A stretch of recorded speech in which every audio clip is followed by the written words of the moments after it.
Observons cette figure géométrique. Si vous regardez bien, cette figure géométrique nous rappelle le théorème de Thalès. Si je cache cette partie du dessin, je retrouve une configuration de Thalès pour la version 4e.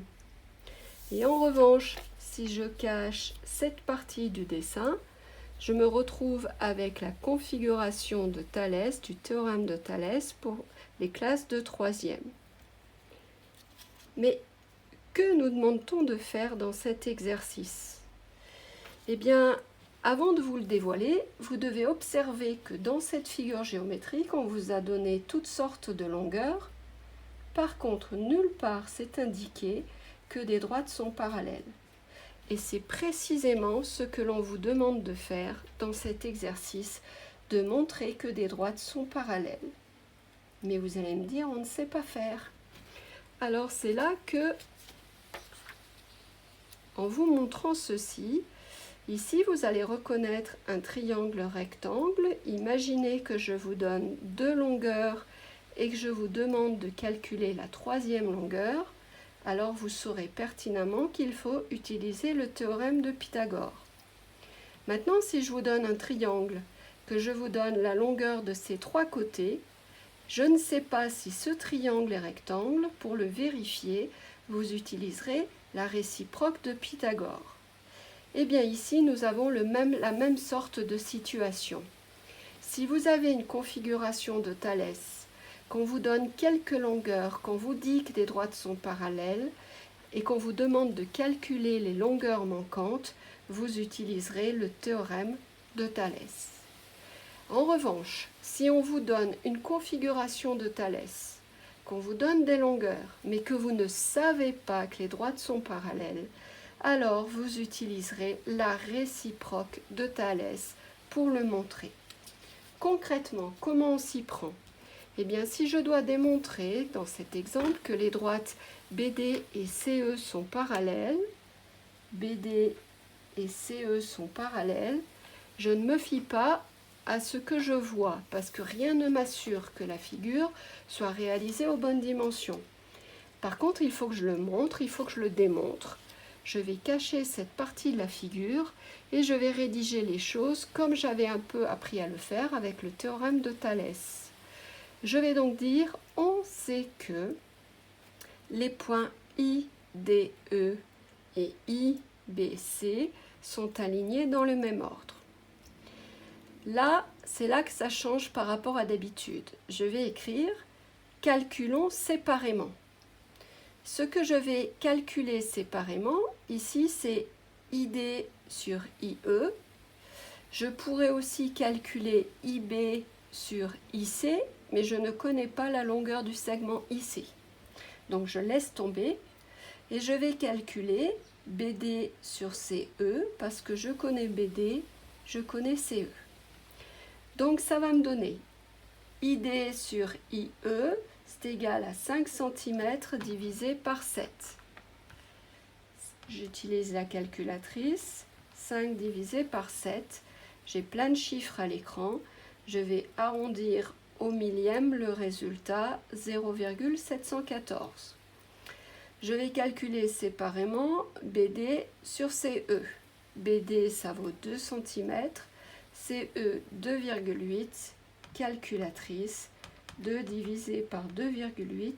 Ça fait environ 0,714 si j'arrondis au millième. Donc, si j'observe les deux calculs que je viens d'effectuer, eh bien, j'ai obtenu le même résultat. C'est ce que je vais écrire ici. Donc, je constate que ID sur IE est égal à BD sur CE. Et enfin, je conclurai, d'après la réciproque de Thalès, parce que j'ai l'égalité, parce que j'ai des points alignés dans le même ordre, je peux donc en déduire que la droite BD est parallèle à la droite CE. Deuxième question, toujours dans le même exercice. Maintenant, je veux démontrer que la droite FG et la droite BD, je vais répondre à la question, est-ce qu'elles sont parallèles? La droite FG et la droite BD. Ce coup-ci, je vais cacher cette partie du dessin et je vais utiliser la configuration qui se trouve ici du théorème de Thalès, version 3e. Je ne sais pas si les droites sont parallèles, je dois le vérifier. Je ne vais pas répondre oui ou non, je vais rédiger proprement et démontrer ce résultat. On sait que, eh bien, je vais commencer par dire que les points I, D sont alignés, ainsi que les points G, I, B qui sont alignés également dans le même ordre, puisque j'ai commencé à gauche. Les points FID et GIB sont alignés dans le même ordre. Ensuite, je vais calculer séparément. J'ai décidé de commencer à gauche. IF sur ID. Attention, je dois prendre des points alignés. IF, c'est 3 cm. ID, c'est 5 cm. Calculatrice. 3 divisé par 5, ça fait 0,6. Maintenant, je vais calculer IG sur IB. IG, c'est 3,6, IB, c'est 6. 3,6 divisé par 6, ça fait 0,6.